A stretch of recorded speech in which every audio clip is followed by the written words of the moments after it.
He is one of the most unflappable people I've ever met covering the NFL. And where that really comes into play, I believe, over the long term, is he's coming to a market where the quarterback is going to have pressure on him. And he just simply doesn't care. I'll just say this to you. I spoke to one head coach after that trade was made, an opposing head coach, and he said that the Broncos stole Joe Flacco. His word, not mine, stole, and that he will turn out to be the exact quarterback that they needed. Now, we'll see whether or not that's right. That's one man's opinion. This guy is very good with quarterbacks, knows quarterbacks, and believe that the Broncos stole a guy out of there that's going to really benefit their offense, and we'll find out whether or not he's right this season. We'll find out whether or not John Elway and the Denver Broncos are right, too. John said that he thinks Joe could still be heading into his prime, with quarterbacks playing later and later. You think that's possible? Well, he has struggled to stay healthy. So if he's healthy and they protect him, which has been an issue in Denver in recent seasons, they have to improve the offensive line to protect whoever's playing quarterback, whether it's Trevor Siemian or Case Keenum or Joe Flacco or whoever.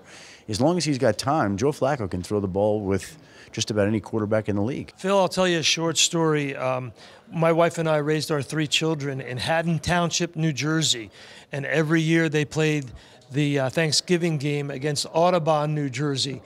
And one day we were watching kids warm up on the field, and there was a big, tall kid about 12 years old standing on the 10-yard line throwing it 80 yards in the air. And I said, "Who is that?" And they said, "That's Steve Flacco's boy. That's Joe." So I've known Joe since he was 12, and he comes from a great family, and he's a great young man. He's a great family man. He's a great competitor.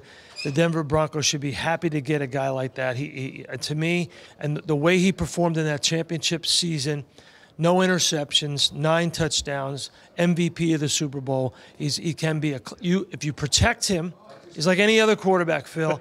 You protect him, you get people around him who can perform, especially a good running back. He still has championship football left in him. John Elway says he truly thinks Flacco's heading into his prime.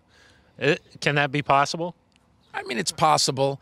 He hasn't played great in recent years, but, he's a veteran. Nothing is going to surprise him. Nothing's going to fool him. He's a deep, accurate thrower of the ball.